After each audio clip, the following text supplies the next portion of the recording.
नमस्कार, मैं हूं झुमकान। दिन भर की खबरों में सबसे पहले नजर डालते हैं आज के मुख्य समाचारों पर। डीआरएम मंजू गुप्ता ने किया स्टेशन का निरीक्षण, समस्याओं के समाधान का दिया भरोसा। मुख्यमंत्री के स्वागत की तैयारी में जुटे कांग्रेस कार्यकर्ता, टाउन हॉल मंडी में होगी जनसभा। प्रगति के निकट पहुंचे ज्ञातन स्कूल के बच्चे, खेतों का किया भ्रमण। 3 माह में पूरा होगा स्टेशन पर एफओबी का निर्माण, लोगों ने उठाए तरीके पर सवाल। अब समाचार विस्तार से। डीआरएम मंजू गुप्ता संक्षिप्त दौरे पर आज हनुमानगढ़ पहुंची। उन्होंने स्टेशन का निरीक्षण किया और तत्काल सूरतगढ़ रवाना हो गयी। इस मौके पर कुछ लोगों ने उन्हें रेलवे संबंधित समस्याओं की जानकारी दी, जिस पर उन्होंने शीघ्र समाधान का भरोसा दिलाया।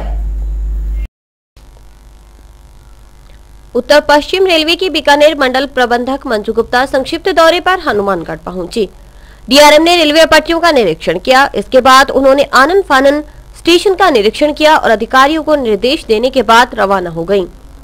डीआरएम को ज्ञापन देने पहुंचे लोगों को निराशा हाथ लगी, क्योंकि जब तक वे स्टेशन पहुंचते डीआरएम रवाना हो चुकी थी। जन जागरण सेवा समिति हिन्नावाली के प्रतिनिधियों ने जनसेवक विक्रम सिंह मान के नेतृत्व में मंजू गुप्ता को ज्ञापन सौंपा। ज्ञापन के मुताबिक हनुमानगढ़ से होकर गुजरने वाली लंबी दूरी की गाड़ियों में साधारण डिब्बों की संख्या काफी कम है। इससे यात्रियों को काफी परेशानी होती है। उन्होंने ग्रामीणों की समस्याओं को देखते हुए शीघ्र ही हिन्नावाली स्टेशन के पास अंडरपास बनवाने की मांग भी दोहराई। मुख्यमंत्री बनने के बाद अशोक गहलोत दूसरी दफा हनुमानगढ़ की पवनधारा पर कदम रखेंगे। इससे पूर्व वे कुछ महीने पहले सांसद भरतराम मेघवाल के पुत्र की शादी समारोह में शिरकत करने पहुंचे थे। हालांकि उस वक्त जनता से उनका संवाद नहीं हो पाया था। ऐसे में 10 अप्रैल को प्रस्तावित जनसभा को लेकर कांग्रेस कार्यकर्ताओं में उत्साह है। जिला कांग्रेस कमेटी कार्यालय में हुई बैठक में कांग्रेस की संदेश यात्रा की तैयारी पर चर्चा हुई। मुख्यमंत्री अशोक गहलोत और प्रदेशाध्यक्ष डॉक्टर चंद्रभान 10 अप्रैल को हनुमानगढ़ टाउन स्थित धान मंडी में जनसभा को संबोधित करेंगे। भाजपा प्रदेशाध्यक्ष वसुंधरा राजे की स्वराज यात्रा के खिलाफ कांग्रेस आक्रामक तेवर दिखाने के मूड में है। यही वजह है कि वसुंधरा राजे की यात्रा शुरू होने से पूर्व मुख्यमंत्री अशोक गहलोत ने संदेश यात्रा का आगाज कर दिया। इस दौरान प्रदेश भर में उनका भव्य स्वागत किया जा रहा है। डीसीसी कार्यालय में जिला प्रमुख शोभा सिंह डूडी की अध्यक्षता में हुई बैठक में संदेश यात्रा की तैयारी पर चर्चा हुई। पंचायती राज मंत्री चौधरी विनोद कुमार, पीसीसी सचिव मनीष धारणिया, जिला अध्यक्ष सुरेंद्र दादरी, प्रवक्ता तरुण विजय, बीसीसी अध्यक्ष मनोज सैनी, गुरमीत सिंह, उपाध्यक्ष दयाराम जाखड़, बहादुर चंद जैन आदि ने विचार व्यक्त किए। उन्होंने कहा कि कांग्रेस कार्यकर्ताओं में संदेश यात्रा को लेकर जबरदस्त उत्साह है। पंचायती राज मंत्री चौधरी विनोद कुमार ने कहा कि जनसभा को ऐतिहासिक बनाने के लिए सबको सामूहिक प्रयास करने की जरूरत है। उन्होंने अपनी ही सरकार की खूब पीठ थपथपाई और कहा कि मुख्यमंत्री से जो कुछ मांगा गया वह सब कुछ मिला है।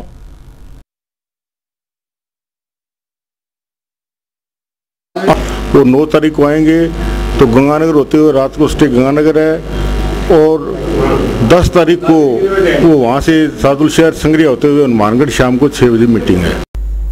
भारतीय प्रशासनिक सेवा के रिटायर्ड अधिकारी और हनुमानगढ़ के पूर्व जिला कलेक्टर आरएन अरविंद का मानना है कि प्रशासनिक सेवा से रिटायरमेंट के बाद उन अधिकारियों को राजनीति की तरफ रुख करना चाहिए जो नौकरी में रहते हुए जनसेवा को प्राथमिकता देते आए हैं। सिर्फ मेवा खाने वालों को राजनीति में नहीं आना चाहिए। स्काई चैनल के लोकप्रिय कार्यक्रम रूबरू में अरविंद ने जिंदगी के कई अनछुए पहलुओं पर विस्तार से चर्चा की। रूबरू का प्रसारण रविवार रात्रि 9 बजे होगा। आइए देखते हैं रूबरू की एक झलक। राजनीति के बारे में ये विचार रखना चाहिए कि लोग पसंद करेंगे साहब आप हमारे यहाँ से आओ, 2-5 आदमी न्योता दें, या आपको ये महसूस हो कि यहाँ तो बहुत खराब बेड़ा है, यहाँ तो जरूर किसी न किसी को शहीद होना पड़ेगा, हारो चाहे जीतो, लेकिन वहां की बुराई को उजागर करना पड़ेगा, लोगों को जगाना पड़ेगा। तो राजनीति के 2 कारण हैं। इन दोनों बोकों का जब कारण बनेगा तो मैं सोचता हूं किसी को पीछे नहीं हटना चाहिए। सत्ता के लालच में तो नहीं कूदूंगा, लेकिन जब जरूरत है मेरी सेवा की और इस रूप में सेवा हो सकती है उसमें कोई संकोच नहीं। जी, आखिर क्या वजह है कि प्रशासनिक सेवा के रिटायर्ड अधिकारी बाद में राजनीति की तरह ही रुख करते हैं? करना चाहिए, लेकिन उनको करना चाहिए जिन्होंने सेवा में रहते भी सेवा की हो। सेवा में रहते केवल मेवा खाए हैं, मैं उनके सख्त खिलाफ हूं। मैं कहता हूं जनता को कहना चाहिए कि उनको खूब तो प्रेरित करो, आओ आओ राजनीति में आओ, और फिर जितना उन्होंने कमाया जिंदगी पर निकलवा मारो उनका जी। जो जिंदगी में लोगों से शोषण किया वो निकलवा मारो। लेकिन जिन अफसरों ने अपना नींद बेकार करके दिन रात एक करके लोगों की अच्छी सेवा की है, अन्याय के खिलाफ लड़ाई लड़ी है, संघर्ष किया है, वो लोग अगर राजनीति में आ जाएं तो बहुत अच्छा है। आपको एक उनके सर्टिफिकेट है कि साहब ये 40 साल तक ये आदमी जूझता रहा, इसको लोग बेईमान नहीं बना सके, तो आपके पास एक प्रमाणित आदमी है, एक जांचा परखा हुआ आदमी है। एक जांचे परखे हुए आदमी को आप क्यों नहीं आने देते हो? हम तो गाय भैंस लाते हैं खरीद के, तो वो जो देख के करते हैं कि भाई इस भैंस की माँ कितना दूध देती थी, इसकी दादी कितना दूध देती थी। तो एक राजनीति में भी आदमी आए, इनको परखो, देखो, उनकी पृष्ठभूमि को परखने के बाद ही कोई फैसला करें। हाँ, भावना में बह के नहीं कि एक अच्छा सा भाषण दिया और लोग तो यहाँ तक कह जाते हैं कि मैंने बेईमानी करी हो। तो कॉन्वेंट स्कूल के बच्चों ने के लिए खेतों में जाना जैसे 8वें आश्चर्य से रूबरू होने जैसा है। शनिवार को ज्ञानदान ग्लोबल पब्लिक स्कूल के बच्चों ने खेतों का भ्रमण किया और प्रकृति प्रदत्त चीजों की जानकारी ली। ये है ज्ञानदान ग्लोबल पब्लिक स्कूल के बच्चे। उन्हें खेतों के भ्रमण के लिए लाया गया है, जैसे गेहूं का पौधा कैसा होता है, गाय और भैंस किस तरह दूध देती हैं, उन दूधों से क्या तैयार होता है। प्रिंसिपल जुगल किशोर ने इन बातों के बारे में विस्तार से बताया। उन्होंने कहा कि बच्चों को प्रकृति के बारे में काफी जिज्ञासाएं होती हैं, वे इसे समझना चाहते हैं, इसलिए उन्हें यहाँ पर लाया है ताकि वे खुद प्राकृतिक छटाओं का लुत्फ उठा सकें। इस आउटिंग का हमारा उद्देश्य है बच्चों को प्रकृति से परिचित कराना। इसमें बच्चों को विभिन्न प्रकार के पेड़ पौधे से परिचित कराना, तरह तरह के फ्लावर्स फूलों को दिखाना, उनके कलर रंग, उनकी खुशबू के बारे में बताना, किस तरह से शहद की मक्खी उसके रस को लेकर शहद बनाती है, किस तरह से प्लांट्स, गेहूं के प्लांट्स को दिखाना, किस तरह से गेहूं उगता है, गेहूं से आटा बनता है, आटे से चपाती बनती है, काउच एंड बफेलो गाय और भैंसों को दिखाना, जिससे दूध कैसे मिलता है और दूध से क्या क्या चीज़ें बनती हैं, फलों और सब्जियों के पौधों से बच्चों को परिचित कराना, बैंगन, टमाटर, बादाम, आम आदि के पेड़ों को बच्चों को दिखाना। समाचार अभी और भी हैं, देखते रहिए दिन भर की खबरें। Baby happy modern PG college, a brand for quality education द्वारा स्टूडेंट्स के करियर को ध्यान में रखते हुए विभिन्न प्रकार के कोर्सेज करवाए जाते हैं, जैसे MSc, MA, BCA, BBA, BSc, BCom, BA.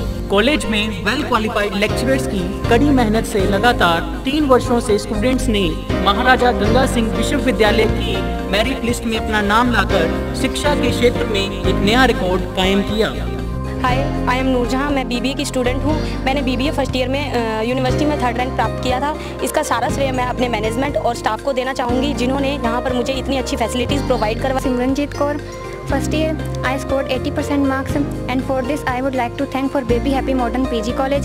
The environment of this college is very learning and I have learned a lot of during these 2 years. College में कॉर्पोरेट वर्ल्ड की आवश्यकताओं को ध्यान में रखते हुए समय समय पर करियर गाइडेंस सेमिनार्स और वोकेशनल कोर्सेज आयोजित किए जाते हैं। महाविद्यालय में library, labs, wifi, playground, canteen, transport आदि फैसिलिटीज प्रोवाइड की जाती है। संस्था का उद्देश्य स्टूडेंट्स को एकेडमिक्स के साथ साथ एक्स्ट्रा करिकुलम एक्टिविटीज जैसे कल्चरल, स्पोर्ट्स आदि में संपन्न बनाना है। हमारे यहाँ पर आपको आकर्षक कीमतों पर 32 इंच LED, LCD टीवी उपलब्ध हैं। डीजी वर्ल्ड के शोरूम पर आपको आकर्षक brand Videocon, Sansui, Kelvinator, Electrolux, Philips, Panasonic, Kenstar आदि के होम एप्लायंसेस मिलेंगे। यहाँ पर LED, LCD TV, AC, refrigerator, washing machine, microwave, water heater आदि इलेक्ट्रॉनिक सामान आकर्षक कीमतों पर एक ही छत के नीचे मिलेंगे। मैं Deepak Bansal radio corporation, Bansal electro power, DG world, Hanumangarh. हमने ये कामना की थी कि हम वर्ल्ड कप जीतेंगे वो वर्ल्ड कप हम जीत चुके हैं।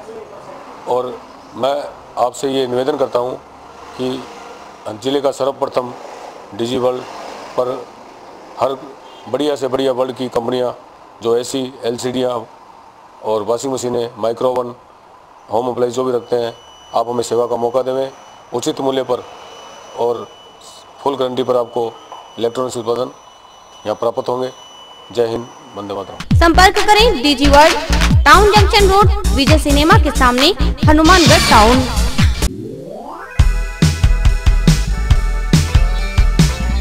मीत कलेक्शन, एक complete gents wear showroom.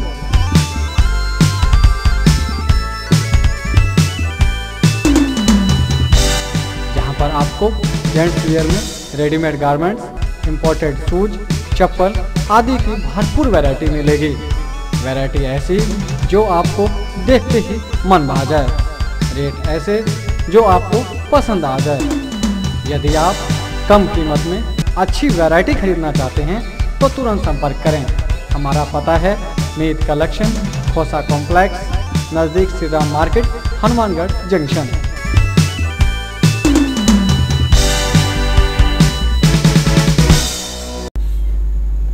Junction railway station पर नए एफओबी का निर्माण कार्य शुरू हो गया है। इसका निर्माण कार्य जंक्शन प्लेटफॉर्म संख्या 2 पर चल रहा है। इसमें 25 और 30 मजदूर कार्य कर रहे हैं। 3 महीने के अंदर इसका निर्माण कार्य पूरा हो जाएगा। हनुमानगढ़ रेलवे ट्रैक का कार्य पूरा होने के बाद अब एफओबी के निर्माण कार्य में तेजी आई है। जंक्शन रेलवे स्टेशन के प्लेटफॉर्म नंबर 2 पर नई एफओबी का कार्य चल रहा है, जिसमें रोजाना 25 से 30 मजदूर कार्य कर रहे हैं। ठेकेदार संदीप कुमार के अनुसार पहले बने एफओबी की जगह अब नए एफओबी बनाए जा रहे हैं। पहले यह 2 लाइनों पर थे और अब यह 3 लाइनों पर बनाए जाएंगे। इसके अलावा एफओबी की चौड़ाई 1.5 से बढ़ाकर 6 मीटर रखी जाएगी। इस पर तकरीबन 1 करोड़ रुपए की लागत से खर्च आएगा। ठेकेदार का कहना है कि 3 माह के अंदर यह कार्य पूरा कर लिया जाएगा। इस पर लोहे की ग्रिल और रैंप लग जाने के बाद ही पुरानी एफओबी को ढाया जाएगा, जिस स्टेशन पर आने जाने वाले यात्रियों को किसी तरह की परेशानी का सामना न करना पड़े। इसके पश्चात नोहर, भादरा व एलनाबाद में भी एफओबी का निर्माण कार्य शुरू किया जाएगा। श्रीगंगानगर हनुमानगढ़ रेलवे ट्रैक का कार्य लगभग पूरा हो चुका है।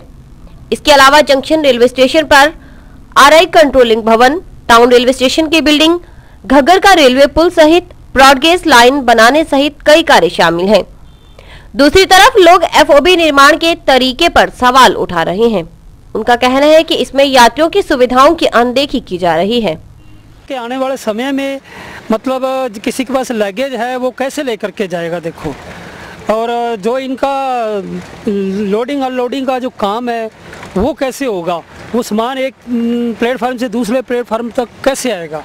तो भविष्य के लिए ये चीज़ सोचा जाए। और जो हैंडीकैप हैं, जो चल नहीं सकते, उनके पास में अगर अपनी जो रेडी है उससे अगर जाएंगे तो वो कैसे जाएंगे, एक प्लेटफार्म से दूसरे प्लेटफार्म तक स्टेशन को, ट्रेन को कैसे पकड़ेंगे। हरदीप सिंह ने कहा कि डबवाली और सिरसा में यात्री सुविधाओं को ध्यान में रखते हुए एफओबी का निर्माण करवाया गया है। रेलवे को उसी तरीके से यहाँ भी निर्माण करवाना चाहिए था। हाँ, पहले ये जो मंडी डबवाली के अंदर जो पुल बना है बहुत बढ़िया बना है, जिसकी जो स्लोप सिस्टम है 270 फीट लंबाई बनाई हुई है उसकी। और जो मंडी डबवाली वाले ये लोग कहते हैं कि ये हमारे लिए बहुत फ्यूचर के लिए बहुत बढ़िया चीज़ बनी है। अगर ऐसी चीज़ हर जगह बने तो बहुत अच्छी बात है। हम भी ये चाहेंगे कि ये चीज़ ऐसी बननी चाहिए, मंडी डबवाली जैसा पुल बनना चाहिए, ताकि लोगों को आने जाने में दिक्कत ना हो। किसी घुटनों में दर्द है तो उसको कोई परेशानी ना हो, बुजुर्गों को परेशानी ना हो। हरदीप सिंह के मुताबिक पहले भी रेलवे अधिकारियों को ज्ञापन दिया है, एक बार उसी का दोहराव किया जाएगा। क्या पता रेलवे अधिकारियों की समझ में आ जाए।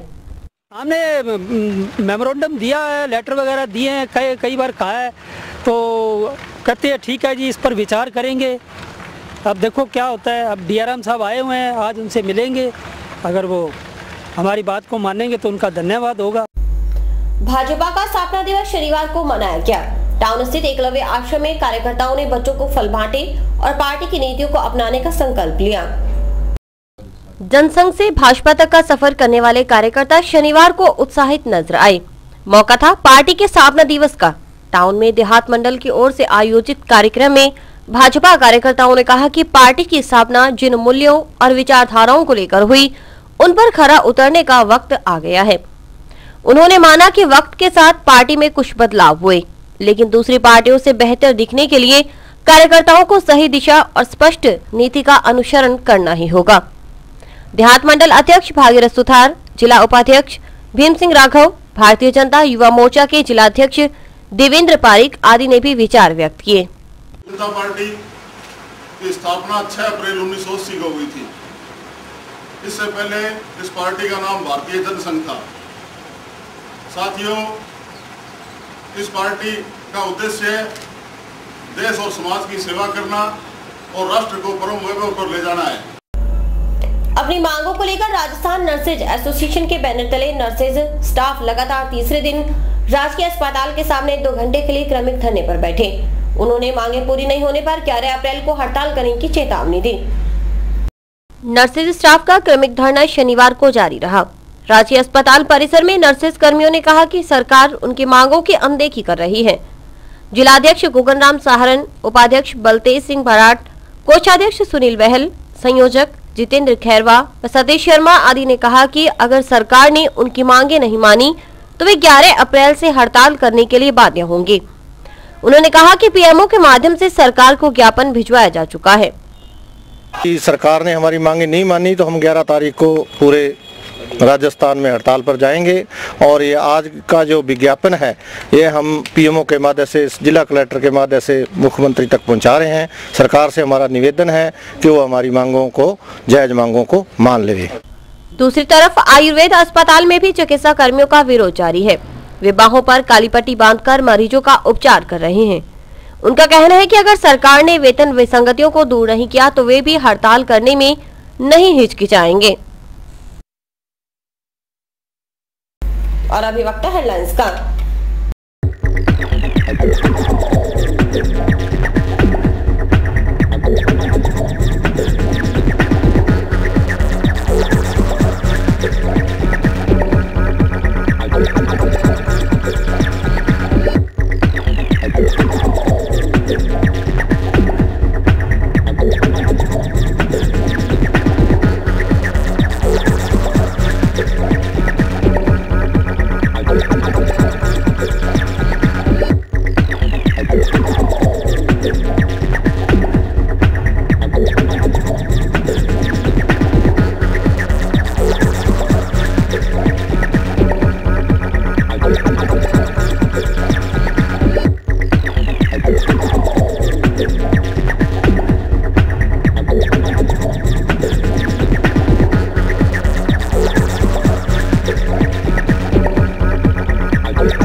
राजस्थान ब्राह्मण महासभा की बैठक रविवार यानी 8 अप्रैल को होगी। तहसील अध्यक्ष दुर्गा प्रसाद शर्मा के मुताबिक दुर्गा मंदिर धर्मशाला में शाम 4 बजे होने वाली बैठक में भगवान परशुराम की जयंती की तैयारियों पर चर्चा होगी। चोरी और सीना चोरी की कहावत आपने खूब सुनी होगी, लेकिन यह सार्थक हुई टाउन थाना क्षेत्र के श्रीनगर निवासी एडवोकेट कुलदीप सिंह के साथ। लिहाजा वे अब पुलिस की शरण में गए हैं ताकि न्याय मिल सके। ये है कानून के पैरोकार यानी वकील, लेकिन खुद चोरों से आतंकित हैं, इसलिए जिला पुलिस अधीक्षक के दफ्तर में फरियाद करने पहुंचे हैं। जी हां, टाउन थाना क्षेत्र के श्रीनगर निवासी एडवोकेट कुलदीप सिंह की व्यथा लेकर पहुंचे हैं वकील। कुलदीप सिंह ने एसपी को बताया कि कुछ लोग बाइक चोरी कर ले गए थे। इस संबंध में थाने में मुकदमा भी दर्ज है। पहले तो पुलिस ने मामला दर्ज नहीं किया, लेकिन बाद में प्राथमिकी तो दर्ज कर ली, लेकिन चोरों का पता लगाने के लिए कहा। मेरा एक मोटरसाइकिल कुछ दिन पूर्व चोरी हुआ था, तो उसकी मैंने एफआईआर कराई थी टाउन थाने में। तो उसकी एफआईआर पहले तो की नहीं पुलिस वालों ने, तो दोबारा फिर कई दिनों बाद एप्लीकेशन दी तो उन्होंने एफआईआर कर ली। उसके बाद वो कहने लगे कि मेरे को मुलजिमान ला के दो, पुलिस वालों ने कहा। खोजबीन के बाद जब चोरों का सुराग मिला तो उन्होंने पुलिस को जानकारी दी। इसके बाद पप्पू, सलीम, सफीक आदि उसके घर आए और खुलेआम कहा कि मोटरसाइकिल हमने चुराई है, रुपए लेने हैं तो ले लो। साथ ही उन्होंने धमकी दी कि ऐसा नहीं करने पर उन्हें अंजाम भुगतने के लिए तैयार रहना चाहिए। तो ऐसे करते करते क्या मुलजिमानों का कुछ पता चला तो एक दिन मुलजिमान सभी घर पे ही आ गए और उन लोगों ने हमारे साथ, हमारी माता पिता के साथ दुर्व्यवहार किया और कहा कि मोटरसाइकिल हमने चुराई है। ये पप्पू और सलीम और रफ़ीक और ये 3-4 लोग और थे कि हमारे साथ ये मारपीट। उन्होंने कहा भी हमने मोटरसाइकिल चुराई है और मोटरसाइकिल वापस नहीं देंगे, आप पैसे ले लो और अगर आप कार्रवाई करोगे तो हम आपको जान से मार देंगे, आपके लड़के को भी जान से मार देंगे। उसके बाद पुलिस थाना हनुमानगढ़ टाउन में मैंने एप्लीकेशन दी भी, ऐसी ऐसी बात हो गई तो कोई कार्रवाई नहीं की उन्होंने। उसके बाद कल ये मुलजिमान लोग जो एप्लीकेशन में दिया हुआ है, ये सभी मुलजिमान लोग घर पे आए, हमारे साथ मारपीट की, मेरे माता के और मेरे कपड़े फाड़ दिए, जेब में से 330 रुपये निकाल लिए और हमको धमकी दी कि मोटरसाइकिल हमने चुराई है और हम मोटरसाइकिल भी नहीं देंगे, पैसे भी नहीं देंगे, आप हमारी पुलिस से सांठ-गांठ है, आप जो कार्रवाई करना चाहते हो कर लो, आपकी जहाँ तक औकात है वहाँ तक कार्रवाई कर लो, हम कार्रवाई नहीं होने देंगे। वकीलों ने कहा कि बार बार कहने के बावजूद पुलिस कार्रवाई नहीं कर रही है, ऐसे में वकीलों में आक्रोश है। वकीलों का कहना था कि वकील अब पुलिस से डरने लगे हैं क्योंकि पुलिस कर्मियों का वकीलों के साथ व्यवहार बदल चुका है। ऐसे में वे पुलिस थाना जाने से भी घबराने लगे हैं। एसपी कुंवर राष्ट्रदीप ने कहा कि ऐसी कोई बात नहीं है, पुलिस दूध का दूध और पानी का पानी कर उचित कार्रवाई करेगी। और इसी के साथ समाचार समाप्त हुए। रोजाना देखते रहिए समाचार। नमस्कार।